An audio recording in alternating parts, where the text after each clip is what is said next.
Gir સોમનાથના વેરાવળમાં UCC માટે અભિયાન ચાલી રહ્યું છે। વિહિપ બજરંગ દળ દ્વારા જનજાગૃતિ અભિયાન ચલાવવામાં આવી રહ્યું છે।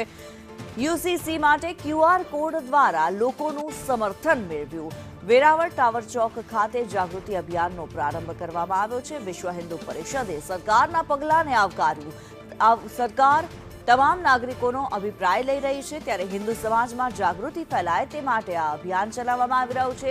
સરકાર વહેલી તકે કાયદો પસાર કરે તેવી વિશ્વ હિન્દુ પરિષદ દ્વારા માંગ કરવામાં આવી છે।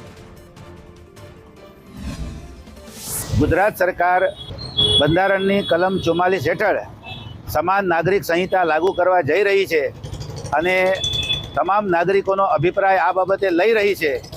ત્યારે હિન્દુ સમાજમાં આ બાબતે ખૂબ જાગૃતિ ફેલાય એટલે ટાવર ચોક વિસ્તારની અંદર વિશ્વ હિન્દુ પરિષદ અને બજરંગ દળના કાર્યકર્તાઓ બધા જ નાગરિકોને આ વાતની સમજ આપીને આ યુસીસીના કાયદાને સમર્થન આપવા માટે આ કાર્યક્રમ વિશ્વ હિન્દુ પરિષદ તરફથી યોજવામાં આવેલ છે અને સવારથી જુદી જુદી ટીમો જુદા જુદા વિસ્તાર અને સોસાયટીમાં ફરે છે અને વધુને વધુ જન સમર્થન મળે એના માટે પ્રયત્ન કરે છે।